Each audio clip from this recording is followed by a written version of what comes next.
Willie O'Ree, the first black player of the National Hockey League. We've had Willie on our show before. We are very pleased and honored to have Mr. O'Ree tonight again as well. Myself, Will, Arda are very, very, very honored and humbled to have you back on our show. Will, well, how you doing? It certainly is a pleasure. I'm doing great. I was in Boston, and then from Boston I went to Tampa for All-Star Weekend, and then from here, and then I'm going back to San Diego on Saturday. Apparently you came dressed to impress, as we can see from top to bottom here. Winning the sock game and the hat game, man. Taking it up another level. That is literally a feather in your cap. Well, thank you, gentlemen. Thank you kindly. We're collectively ashamed right now. I know. He's so humble. He's like, I was in Boston, you know, no big deal. You're in Boston because we were celebrating the 60th anniversary of you breaking the color barrier of the National Hockey League. What was that like? I was there in Boston with you, playing against the Montreal Canadiens, but let me know, what was it like for you to be there and partake in that? Well, it was thrilling, Anson, and you know, I remember the 50th very well, but all of a sudden it's the 60th, and I said to myself, it can't be 60 years, but it was great, really. I just felt so good. I had my family there with me, and they certainly enjoyed it. And all I can say is it's just nice to be alive and to be able to still work and be with the kids. Now, you went to Tampa after that, and you were honored at the All-Star Game, which was a great tribute and a lot of fun to watch. I was taken by when you were leaving the ice. You were shaking hands with everyone. Ovechkin there, and people. You got your jersey there, nice number 22.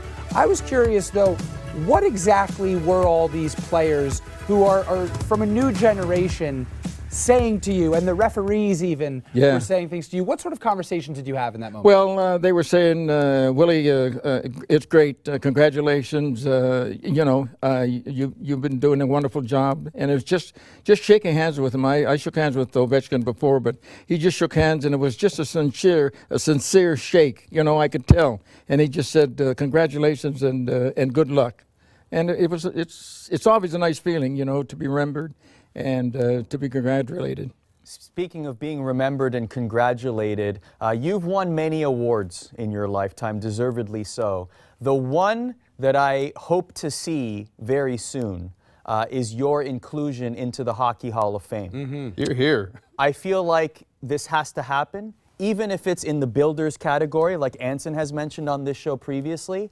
In your opinion, will this happen? Have you had any conversations about this? Really what I'm saying is, I'm hoping behind the scenes it's secretly already signed on the dotted line and we're going to get an announcement next week. No, I've had no conversations regarding, you know, going into the hall. It would be certainly a great thing for me, as for my legacy, but if it happens, it happens. But I just want to continue working with the Hockey is for Everyone program and helping these kids set samples for themselves and life skills and hockey skills. See, typical hockey player, like Willie's not afraid to pump his own tires. He doesn't want to pump his own tires. Right. I'll pump it for you. Like, Please Hockey's do, for Everyone, he mentioned Hockey's for Everyone. That's a program that has touched over 120,000 kids over the lifetime of the program. 120,000 kids he's been involved with to be able to shake their hands, meet and greet, provide encouragement, provide inspiration. I mean, that's something that a lot of people in the builders category, we're talking building the game and growing the game,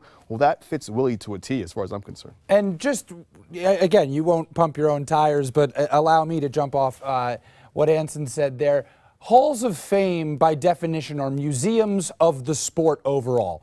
And there is no Anson Carter, among others, without you, Willie O'Ree. You belong in the Hall of Fame. It is an honor to be here with you. And if no one puts you in the Hall of Fame, the Hall of Fame, in my opinion, is a joke, because you built the game into what it's become today, multinational, multicultural, global sport. And all of that is thanks to you 60 years ago. So thank you. And thank you. And you know what? Enough of this Jackie Robinson of hockey, too. Like, enough of that stuff. He's the Willie O'Ree of hockey. Like, Jackie Robinson is the Willie O'Ree of baseball. Exactly. Willie O'Ree is the Willie O'Ree of hockey. So let's dead that right now. What do current black players say to you whenever they meet you?